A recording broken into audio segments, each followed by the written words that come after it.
साथियों, देश में किसानों के ऊपर आए हुए आसन्न संकट को लेकर जिस तरह से भारतीय जनता पार्टी शासित केंद्र की सरकार ने रवैया अपनाया है, उसके विरोध में आम आदमी पार्टी पिछले कुछ समय से देश के अलग अलग केंद्रों पर जाकर हमारे वरिष्ठ नेता वहाँ किसानों से संवाद कर रहे थे और कल जंतर मंतर पर एक विराट प्रदर्शन आम आदमी पार्टी की ओर से प्रस्तावित है। देश के प्रधानमंत्री इन दिनों भारत दौरे पर हैं और 12-13 तारीख के बाद पुनः वो अपने जो उनके आवश्यक काम है विदेश घूमने के, उसमें वो चले जाएंगे। शायद उनके पास और उनकी सरकार के पास ये समय नहीं है कि वो किसान के आंसू पहुंच सकें। और कांग्रेस इस समय ऐसा प्रयत्न कर रही है स्वयं को दिखाने के लिए कि किसानों से बड़ा कोई हितैषी कांग्रेस के अतिरिक्त नहीं हो सकता है। 56 दिन के वैकेशन टूर के बाद कांग्रेस के युवराज भारत लौटे हैं और वो ये जानने की कोशिश कर रहे हैं कि गेहूं के पेड़ पर फल कहाँ से लगता है। ये उनके मनोरंजक टूर का दूसरा प्रस्ताव है। जिनके खुद के जीजाजी हरियाणा में किसानों की ज़मीन हड़प कर गए हों, जिनके राज्य में 2008 में 64,000 करोड़ रुपए विदर्भ के किसानों को दिया गया और उसके बाद आज भी विदर्भ में किसान दैनिक रूप से आत्महत्या कर रहा है, वे अगर किसान के हित की बात करते हैं तो भारतीय किसानों के साथ इससे बड़ा मजाक नहीं हो सकता।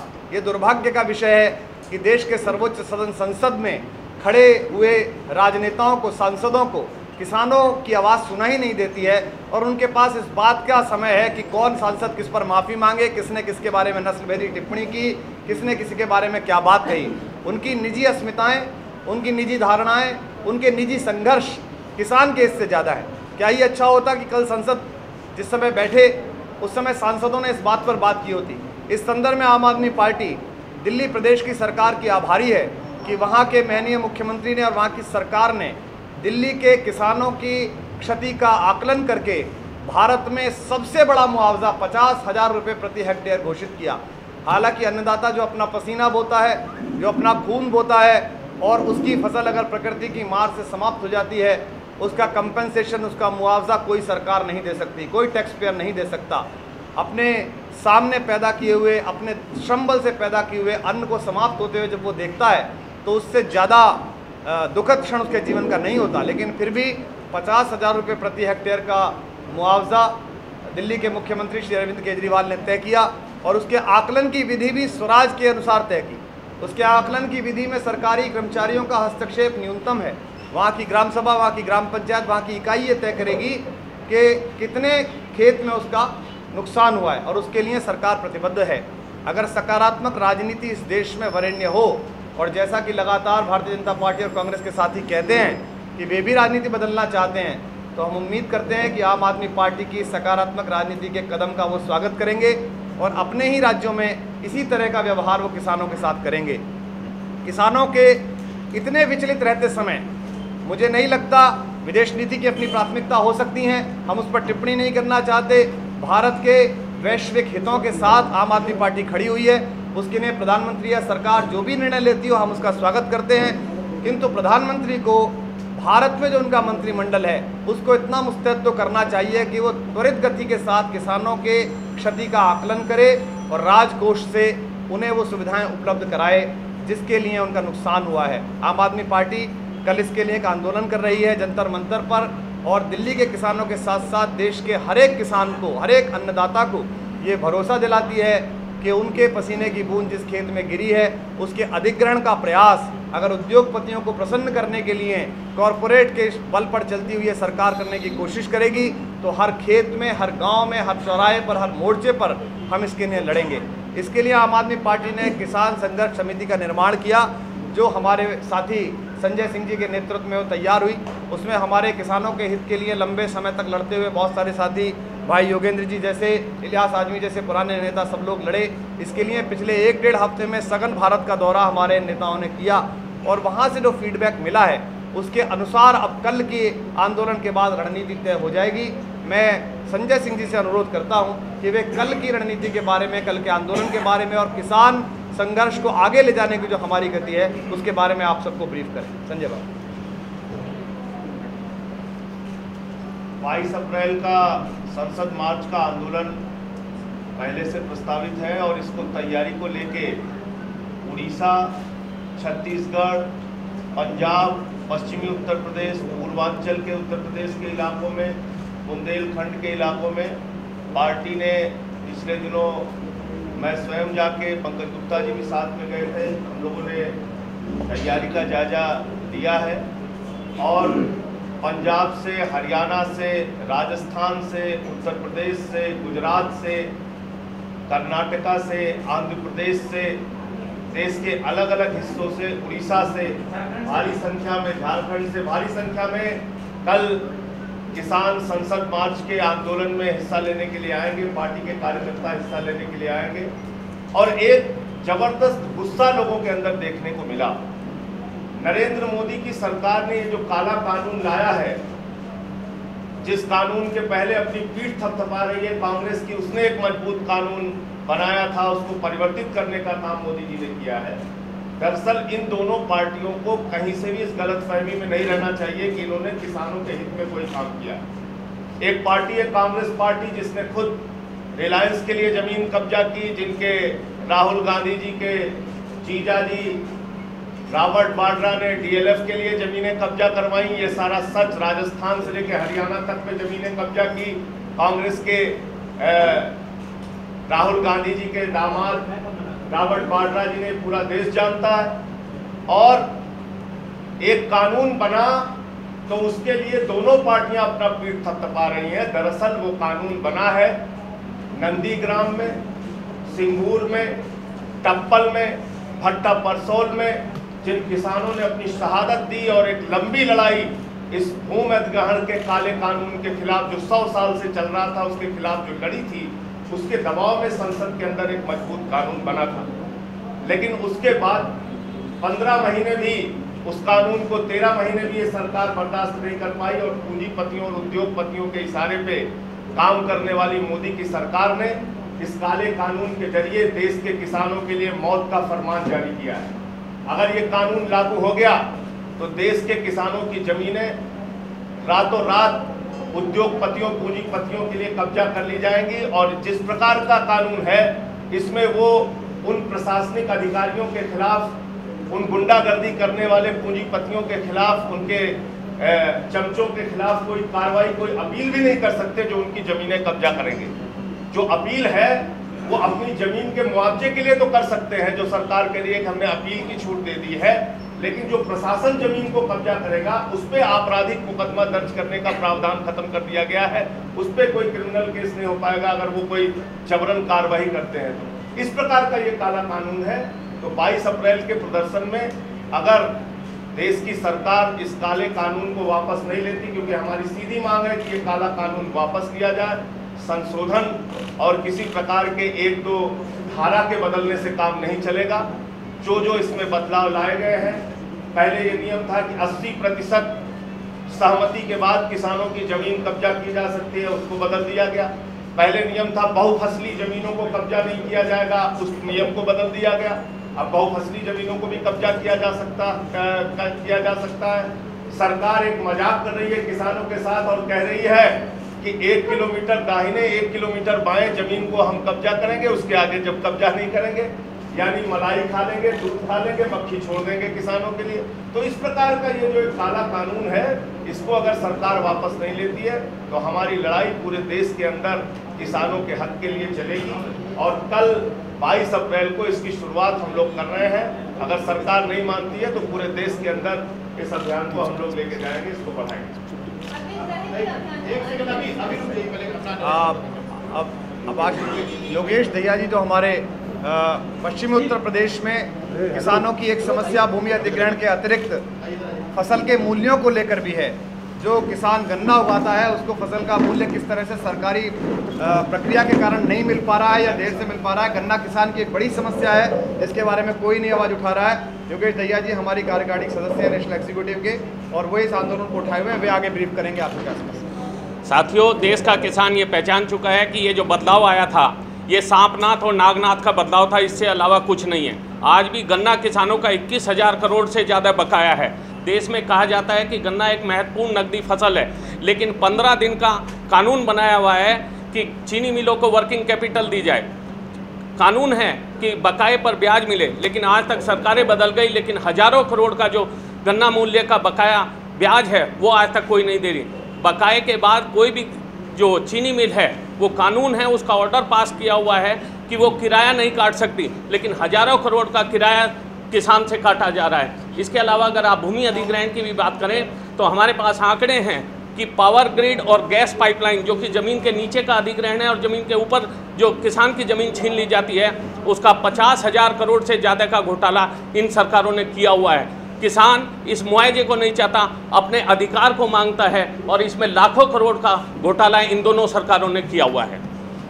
अभी एक जानकारी जैसे विदर्भ के बारे में दिया कुमार विश्वास जी ने, आप लोगों को याद दिला दें कि बुंदेलखंड के लिए भी स्पेशल पैकेज दिया गया था और आज तक उस स्पेशल पैकेज का जो हजारों करोड़ का स्पेशल पैकेज बुंदेलखंड के किसानों के लिए दिया गया था, उसका क्या हुआ पता नहीं। तो राहुल और मोदी जी दोनों लोग जो ये ड्रामेबाजी और नौटंकी किसानों के लिए कर रहे हैं, ड्रामा और नौटंकी बंद करके अब उनको देश के किसानों से रूबरू होना चाहिए, लेकिन उनके मंत्री गुंडागर्दी की भाषा बोल रहे हैं। अभी एक मंत्री संजीव बाल्यान ने पिछले दिनों कहा कि जितने किसान यहाँ प्रदर्शन करने आए हैं उतने उनके घर में हुक्का भरते हैं। तो क्या देश के किसानों को केंद्र सरकार के मंत्री अपने घर का नौकर समझते हैं? मैं संजीव बाल्यान जी को कहना चाहता हूं कि किसी अहंकार में ना रहे, अगर किसान जग गया तो उनको हुक्का भरने के काबिल भी नहीं छोड़ेगा। देवेंद्र फडणवीस जो महाराष्ट्र के मुख्यमंत्री हैं और युवा चेहरा हैं नरेंद्र मोदी जी की नई राजनीति का, पिछले 3 महीनों में 601 किसान विदर्भ में आत्महत्या कर चुके हैं। आजकल उनसे कहने वाले लोग नहीं हैं, लेकिन हमारे यहाँ ये लाइन कही जाती है कि आत्महत्या की चिता पर देखकर किसान को नींद कैसे आ जाती है देश के प्रधान को। तो जर्मनी में, फ्रांस में, जापान में, चीन में बड़ी बड़ी सड़कें देखना, बड़े बड़े विकास के काम देखना, देश इससे भी बढ़ेगा। लेकिन बचपन से इस देश का हर बच्चा ये पढ़ता आया है कि भारत कृषि प्रधान देश है। जिस देश का अन्नदाता भूखा रहता है, जिस देश का अन्नदाता आंसू बहाता है, वहाँ देश का वर्तमान तो शंकित हो जाता है, भविष्य भी उसे राह नहीं देता। आशुतोष जी कल के कार्यक्रम के बारे में और किसान आंदोलन की अगली भूमिका के बारे में आंकड़ेवार तरीके से आपको बता दें।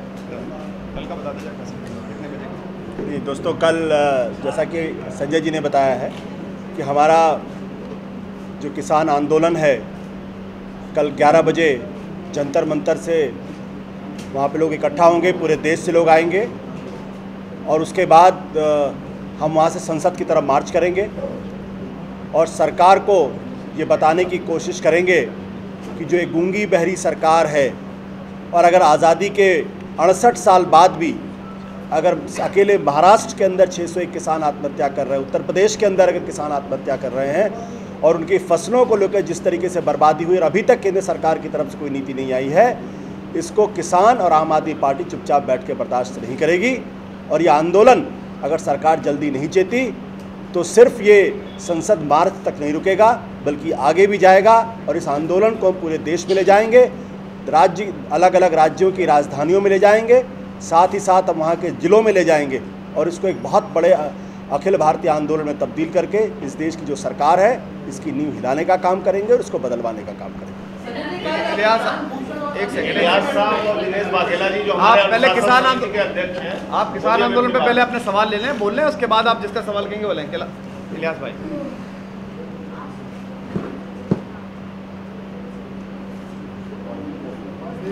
समझ में नहीं आता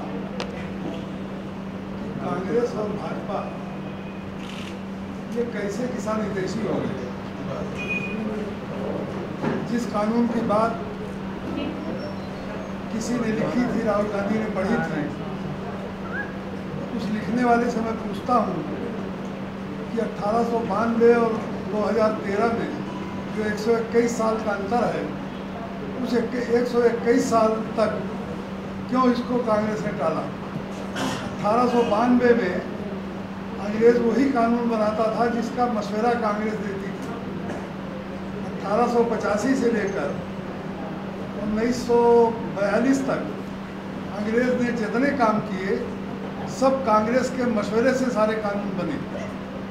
तो 1892 का कानून भी कांग्रेस का था और 2013 में जब किसान कुछ जागा और उसने अपनी शहादतें दी अपने हुकूक के लिए, तो सब ने मिल के, कांग्रेस ने नहीं, उसमें मैं कहता हूँ भाजपा भी शामिल थी, कहीं न कहीं हम भी शामिल थे, दूसरे लोग शामिल थे। किसानों का लंबा संघर्ष था कि 2013 का कानून आया भाजपा को शर्म आनी चाहिए कि नरेंद्र मोदी ने आने के 4 महीने के अंदर, पावर में आने के 4 महीने के अंदर वो कानून जो निस्बतन अच्छा था, जिसमें सबकी मंशा शामिल थी, जिसके फेवर में कांग्रेस के लोकसभा और राज्यसभा के नेताओं ने ऐतिहासिक भाषण दिए थे, उस कानून को नरेंद्र मोदी ने पांव के तले कुचलकर और अध्यादेश के जरिए उसको ख़त्म किया। भाजपा को शर्म आनी चाहिए। वो कहते हैं, भाजपा के लोग कहते हैं कि अगर ज़मीन अधिग्रहण नहीं होगी तो स्कूल कैसे बनेंगे, गांव की सड़कें कैसे बनेंगी, गांव में अस्पताल कैसे बनेंगे, फला काम कैसे होगा। मैं पूछता हूं कि क्या स्कूल और अस्पताल के लिए और सड़क चौड़ी करने के लिए ज़मीन लेने का कभी किसी ने विरोध किया है? कभी किसी ने विरोध नहीं किया। मैं कहता हूं कि इन कामों के लिए अगर ज़मीन लेनी है, थोड़ा मुआवजा कम दो, किसान खुद दे देगा। लेकिन तुम तो ज़मीन ले रहे हो अडानी और अंबानी के लिए, तुम तो उन 100 पूंजीपति घरानों के लिए ले रहे हो, जिन पूंजीपति घरानों ने देश की आधी दौलत तुम्हारी ही मदद से, कांग्रेस और भाजपा की मदद से ही आधी दौलत देश की जो 100 घरानों में सिमट गई है, उनको तुम और बड़ा लुटेरा और डाकू बनाने के लिए ये भूमि अधिग्रहण अध्यादेश लाए हो। और उसके लिए 22 तारीख की बात, कल जो हमारा प्रदर्शन होने वाला है उसके बारे में हमारे दोस्त बता चुके हैं। और मैं ये कह रहा हूँ कि कांग्रेस और भाजपा, इनके डीएनए में किसान गरीब गांव का विरोध, इनके डीएनए में, इनके खून में शामिल है। इनसे कभी भी गांव गरीब किसान की बात जो है वो सरासर मुनाफिकत और धोखा है। ये सिर्फ पूंजीपतियों के दलाल हैं और किसी के नहीं। अब आपके जो प्रश्न पहले किसान आंदोलन से, और कल हमारा जो आंदोलन है वो केवल प्रारंभ है, वो इस राष्ट्रव्यापी आंदोलन की पहली कड़ी है। हम बार बार स्पष्ट कर दें कि जंतर मंतर पर एक दिन का प्रदर्शन केवल एक दिन का नहीं है, ये आगे तक जाएगा। जिस तरह से मध्यम वर्ग भारतीय जनता पार्टी शासित सरकार से बहुत ऊब चुका है, इसी तरीके से देश का किसान भी इन दोनों पार्टियों की राजनीति से ऊब चुका है। तो पहले किसान आंदोलन के सवाल ले लें, इसके बाद दूसरे सवाल लें। राहुल, आपने राहुल जी के बारे में कहा कि 56 दिन के प्रवास के बाद लौटे, 56 दिन 56 दिन के बाद तो 56,000 भीड़ जुटा है रामलीला में। क्या आपकी पार्टी जो है 56,000 भीड़, देखिए, पहली बात वो जो लोग आए उनके प्रति पूरे सम्मान के साथ हम ये कहना चाहते हैं कि पहले दिन से आम आदमी पार्टी की राजनीति में जनता बल, धन बल ये काम नहीं करता, मन बल काम करता है। जिस समय हमको 4 आदमी पार्टी कह दिया गया था, उस वक्त भी हमने काम करा, और जिन्होंने कहा था उनको 3 पे लाकर छोड़ा। तो किसान कितना है ये पंजाब में हम बता देंगे, किसान कितना है ये उत्तर प्रदेश में हम बता देंगे। हम राहुल गांधी जी से केवल ये सवाल पूछना चाहते हैं कि जिस समय हरियाणा के किसान की जमीन उनके आदरणीय जीजाजी अधिग्रहित कर रहे थे और सब चीज़ों को ताक पर रख दिया गया था, तब उनका किसान प्रेम कहाँ गया था? मैं राहुल गांधी को चुनौती देता हूं कि वो 5 खेतों में अगर ये बता दें बाजरा कौन सा है, चना कौन सा है, गेहूं कौन सा है, तो हम राजनीति छोड़ देंगे। जिन्हें ये पता नहीं है चना कौन सा है, खेत कौन सा है, वो खेत की राजनीति करेंगे। मैं उनके नए भाषण लेखकों को धन्यवाद देता हूं कि उन्होंने थोड़ा सा भाषण ठीक करा है, और वो बैंकॉक गए विपश्यना करने के लिए। हालांकि मुझे पता नहीं था बैंकॉक में क्या होता है, सबको पता था, पर उसे विपश्यना कहते हैं ये हमें पहली बार पता चला। वो लौट के आए, उनका स्वागत है। मनोरंजन के लिए वो थोड़े दिन 4-5 जगह घूमते रहे, भाषण देते रहे, कुर्ता चढ़ाते रहे, लेकिन इस भ्रम में ना रहें कि देश के किसान समझते नहीं है। देश के किसान भोले जरूर हैं, मूर्ख नहीं है। उनको पता है कि भारतीय जनता पार्टी की राजनीति क्या है और कांग्रेस की राजनीति क्या है। अब आपके सवाल। संजय जी, आपने कहा था बुंदेलखंड के बारे में, आपने कहा था बुंदेलखंड के बारे में, किसान आंदोलन, आपने कहा था बुंदेलखंड के बारे में, क्या एक सेकंड, इतने करोड़ का पैकेज गया है develop. What did your party do except making allegations कि ये पैकेज के कितने पैसे बुंदेलखंड में गए, कितने डिस्ट्रिक्ट्स में गए, कितने फार्मर्स के पास गए? आपके पास कुछ फिगर्स है?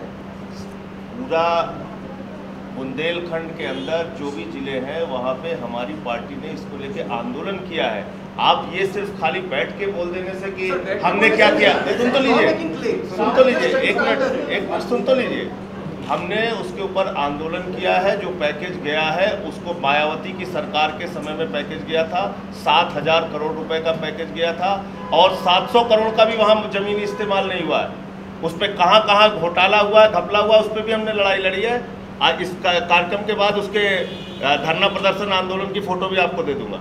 मेरा कहना यह है कि अंतिम लक्ष्य क्या है, अंतिम लक्ष्य क्या है कि आपने पैसा दिया, किसान का फायदा हुआ या नहीं हुआ।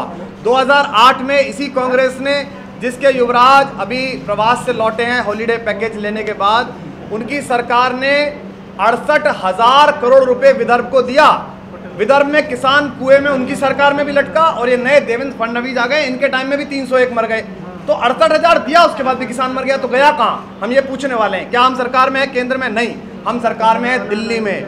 दिल्ली में हमने सड़क की प्राथमिकता काट के, फ्लाईओवर की प्राथमिकता काटकर, हमने हर चीज की प्राथमिकता काटकर कहा, माननीय मुख्यमंत्री जी ने खुद गए वो खेतों में खड़े होने के लिए। प्रधानमंत्री नहीं गए आज तक, युवराज नहीं गए आज तक, मुख्यमंत्री गए खुद, और उन्होंने कहा कि 50,000 रुपए एकड़, जो भारत का सबसे बड़ा मुआवजा है, एकड़ को दिया जाए, हेक्टेयर दिया जाएगा, और वो देश का सबसे बड़ा मुआवजा है। हालांकि किसान की फसल की बर्बादी का मुआवजा देने की औकात हिंदुस्तान की किसी सरकार में नहीं है, फिर भी हमने अपने पूरी कोशिश। आपको ये भी याद रखना चाहिए कि मोदी जी गुजरात के अंदर 1 रुपए स्क्वायर मीटर जमीन कब्जा किए हैं उद्योगपतियों और पूंजीपतियों के लिए। अडानी को उन्होंने दिया है, इसके विधानसभा में RTI के जरिए सूचना है।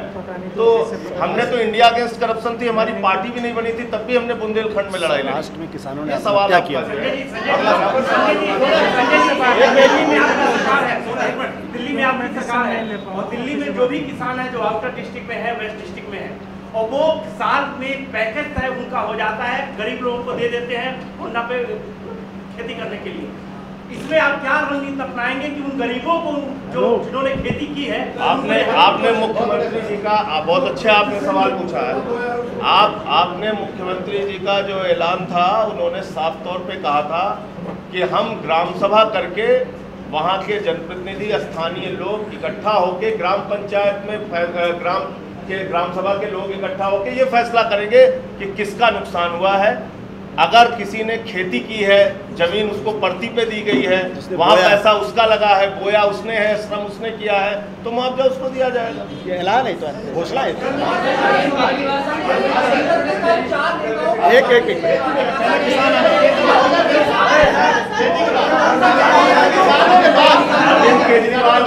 अरविंद केजरीवाल करके आंदोलन में रहेंगे, शामिल होंगे, और पार्टी के सारे वरिष्ठ नेता वहां पर मौजूद रहेंगे। 11 बजे का हमारा कार्यक्रम शुरू करने का समय है, उन्हीं के नेतृत्व में आंदोलन हो रहा है, और सारे लोग वहाँ पूरे देश से आ रहे हैं। ये वहाँ देखेंगे, वहाँ तय करेंगे। हम बस सिर्फ इतना कहना चाहते हैं कि हम कोई कानून व्यवस्था के साथ खिलवाड़ करने के बारे में, या कानून तोड़ के कोई हंगामा हल्ला तोड़फोड़ करने के बारे में नहीं सोच रहे। कंपैरिजन किया था जब रेल भवन पे हुआ था, तो बोला था कि मुख्यमंत्री ही बैठ गए धरना पे, तो कल भी वही सिचुएशन हो जाएगी। नहीं, देखिए, अगर आप ये कहें कि कोई मुख्यमंत्री भू मध्याह्न के सवाल पे आंदोलन नहीं करेगा, आवाज नहीं उठाएगा, तो फिर बिल्कुल उसकी आवाज को दबाने हो जाएगा। नीतीश कुमार जी ने, बिहार के मुख्यमंत्री ने अभी भू मध्याह्न बिल पे आंदोलन किया है बिहार के अंदर, तो अरविंद केजरीवाल भी वहाँ पर आएंगे, अपनी बात रखेंगे, किसानों को संबोधित करेंगे। मैं एक बात मैं कहूँगा, किसानों का मुद्दा इस देश के लिए बहुत गंभीर मुद्दा है, और मीडिया कृपया इसको हल्के में ना ले। मैं इतनी सी बात कह रहा हूँ। दूसरे पार्टियों के एक सेकंड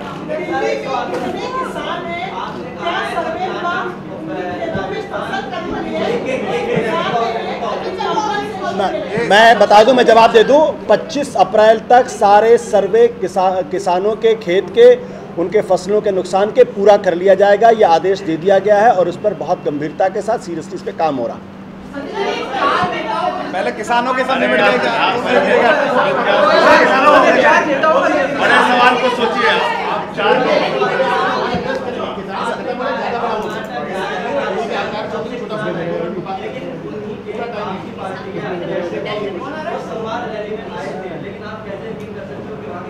देखिए, पहली बात तो मैं आपको बता दूं, अरविंद जी के सम्मिलित होने पर भी सवाल है।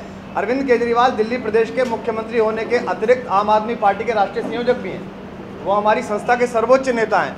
तो संस्था के, आम आदमी पार्टी के किसी भी आंदोलन को लीड करना, उसकी रणनीति बनाना, उसकी क्रिया पद्धति तय करने में उनका अहम योगदान है।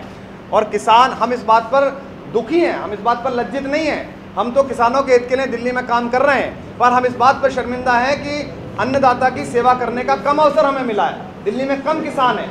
हम आज इस बात पर चिंतित हैं कि अगर दिल्ली की लोकसभा में, देश की संसद में हमारा बड़ा प्रतिनिधित्व होता तो हम किसान आंदोलन को बड़े तरीके से ले जा सकते थे।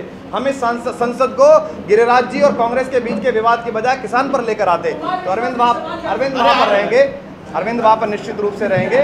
और जो आप कह रहे हैं देश भर से किसान, हम किसानों को इसलिए आमंत्रित नहीं कर रहे। जो हमारी आम आदमी पार्टी में आस्था रखने वाले हमारे किसान कार्यकर्ता हैं वो देश भर से आएंगे और वो अपने प्रदेशों में कैसे आंदोलन चलेगा इसकी भूमिका संजय भाई क्योंकि नेतृत्व करें उनके साथ मिलकर चलाएंगे।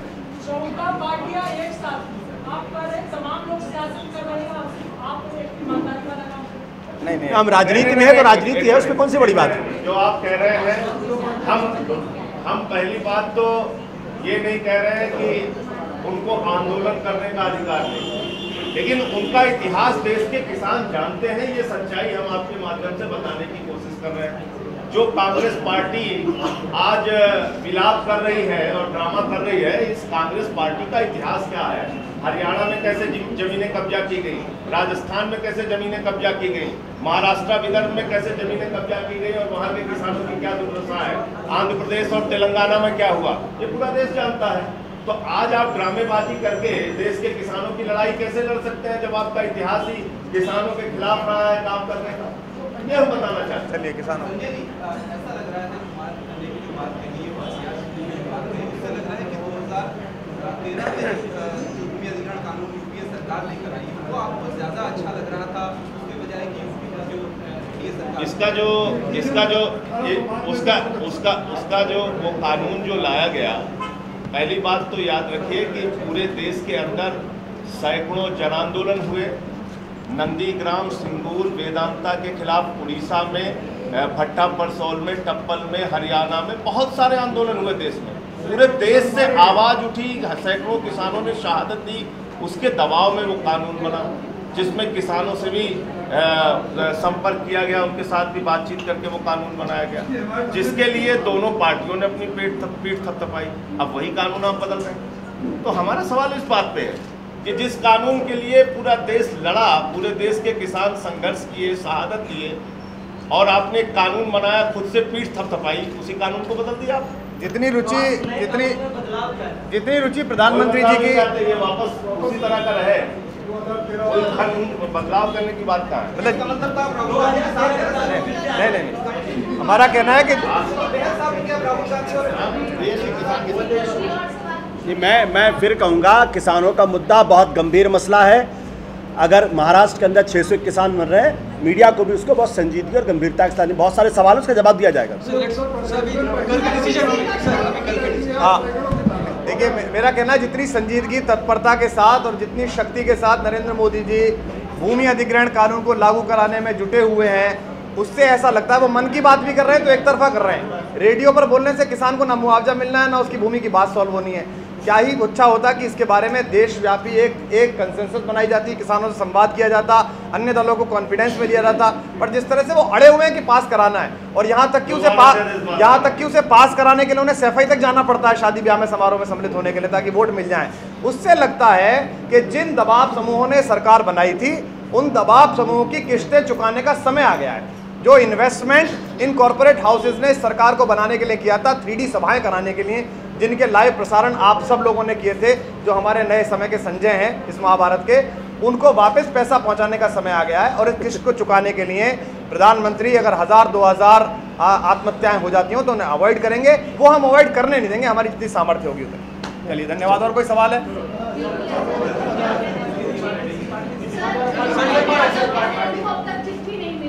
अब पार्टी के बाघेला जी और सर आप इधर आ जाइए। बाघेला जी